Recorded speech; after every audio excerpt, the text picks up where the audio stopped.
blessé dans son orgueil. La colonisation, l'esclavage, le racisme, la ségrégation, etc. ont laissé et continuent de laisser un énorme traumatisme chez les descendants africains. Les manifestations de ce traumatisme sont différentes d'une personne à l'autre, d'un peuple à l'autre ou d'un sexe à l'autre.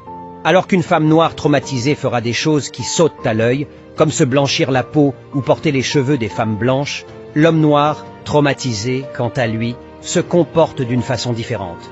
De nos jours, tout, ce que la plupart des hommes noirs font, consciemment ou inconsciemment, a pour objectif principal de prouver aux Blancs qu'ils ne sont pas des êtres inférieurs, comme ils ont voulu le faire croire.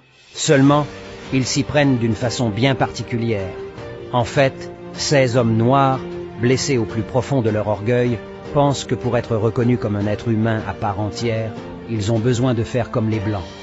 S'habiller comme les Blancs, manger comme les Blancs, vivre chez les Blancs, parler comme les Blancs, se construire comme les Blancs, avoir les mêmes prénoms que les Blancs, avoir les mêmes religions que les Blancs, et le plus important de tout, avoir les mêmes femmes que les Blancs.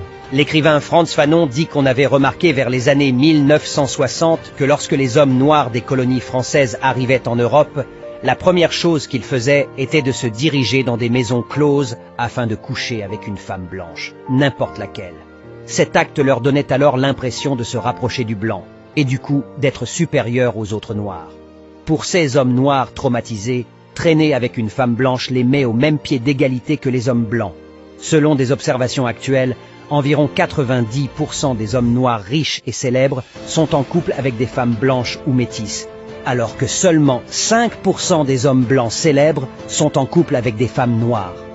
Cela signifie-t-il que lorsque la majorité des hommes noirs ont le choix, ils choisissent la femme blanche? C'est après avoir remarqué cette obsession de l'homme noir pour la femme blanche que plusieurs femmes noires en manque de confiance en soi ont commencé à s'éclaircir la peau et à porter les cheveux lisses pour être elles aussi remarquées.